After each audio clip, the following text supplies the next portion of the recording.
That's good. They must be making a few people unhappy for sure. Well, this is from New York, Mr. Chapman. He comes in and he says, Mr. Chapman, former Fed Chairman Greenspan said yesterday that we're on the edge, and if this thing doesn't get resolved quickly, I'm worried, unquote. Well, he should have been worried in 1987 when he started to create this mess. Yeah. He doesn't. The guy is a loser. Listen, before he was appointed to the Fed, he had a consulting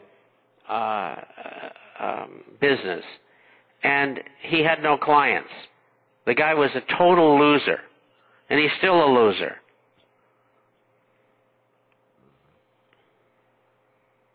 I got a gentleman here says, ask Mr. Chapman what the LIBOR rate is. Well, it all depends on whether you're looking at the 1 month or the 3 month. The 1 month is 0.31%, and the 3 month is 0.66%. Now, the LIBOR is the London interbank rate, where banks use that to lend to each other over periods of time. Previously, they didn't want to lend because they didn't trust each other. But then coming in on a white horse was the U.S. Federal Reserve, and they said, we will back everybody's action. And so they drove the 3 month down from 4 5/8% to 0.66% over the last 4 or 5 months. And it's just like, essentially giving money away to one another. But the reason the Fed wanted the rates down is so that lending would go on at least between banks, and there are some lenders who use the LIBOR rate to set their mortgage rates, and that was the other reason why. And if you saw yesterday, the 30-year fixed-rate mortgage rate dropped, but yet the 10-year U.S. note rose, and historically, the 30-year fixed-rate mortgage has been fixed in relationship with the 10-year U.S. Treasury note, usually $1.25 higher. And today we had the U.S. 10s close at 336. So 436, around 460.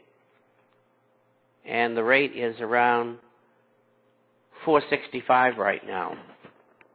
And so that's how they set those rates. And, no, excuse me, that's wrong. 336. Yeah, that's right. And as the 10 moves up, I think the 10 is going to move up to around 3.5 for another 14 basis points, which would put the 30-year somewhere in the vicinity of 5%. And they think that's too high. And, the government, what they're doing is they're right back giving subprime loans to people with FOICs, which is a rating system, of 650 or below. And they shouldn't be doing that because 2 years from now, when they go to reset them, they're going to have a problem again, and it's going to start all over again.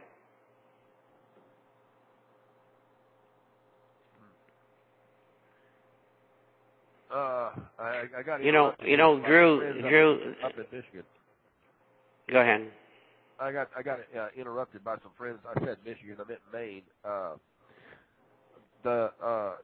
The commentary that comes back from New York is that yesterday several of the Fed governors made a comment that the economy will shrink 2% this year, but next year everything is going to get rosy and grow 2 to 3%.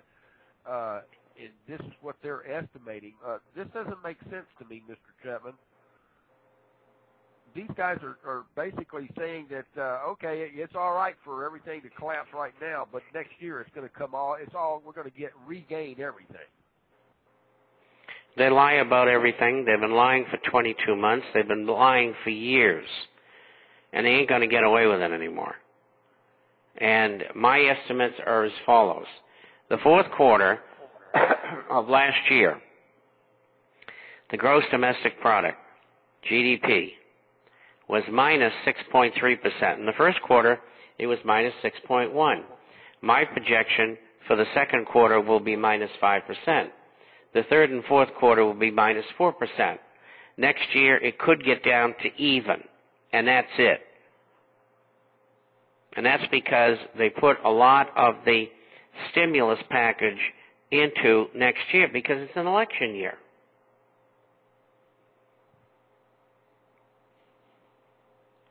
Do you see that? Do you see any major changes that will actually come about? In what respect do we? I mean, there's so many things going on out there. I understand that. You're going to have the economy is going to continue to deteriorate. The earnings from financial companies, when they come out at the end of July and the beginning of August, people are going to be shocked because they're not going to make the money that they did in the first quarter. And that should take the market down further and the economy as well. And you got to remember, the whole world's going through this. This isn't just the U.S.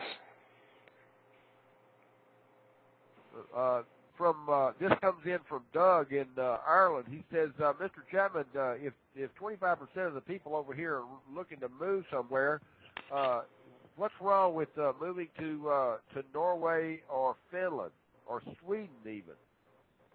Well, there's nothing wrong, but the survey said the majority of people said that they wanted to move to a warmer climate. Oh, well, yeah. They're going to get a warmer climate in Australia for sure. Yeah, so those other places are good. Don't get me wrong, but there's a language problem. They would have to learn Norwegian or Finnish. And whereas in Australia and New Zealand, there's no language barrier that has to be surmounted. It's just like you go to South America or Mexico, Central America. Eventually, you got to learn enough Spanish to get by. In Brazil, you'd have to learn their version of Portuguese. Ain't that the truth? Yeah, I listen to this. I have a subscriber. Travis comes in and he says, well, warmer climate to speak English, I think I'll move to Belize. Well, that's a good idea, and why not? The only thing wrong with Belize is there's nothing to do there. I mean, yeah, swimming and on the coral reefs, it gets real boring. I lived in the Bahamas for over a year, and you talk about island fever. I didn't know Belize was an island. I thought it was on the coast. No, it's the expression island fever. I could have said cabin fever for that matter. But no, it is on the coast. It's a nice place, but there's not a lot to do there.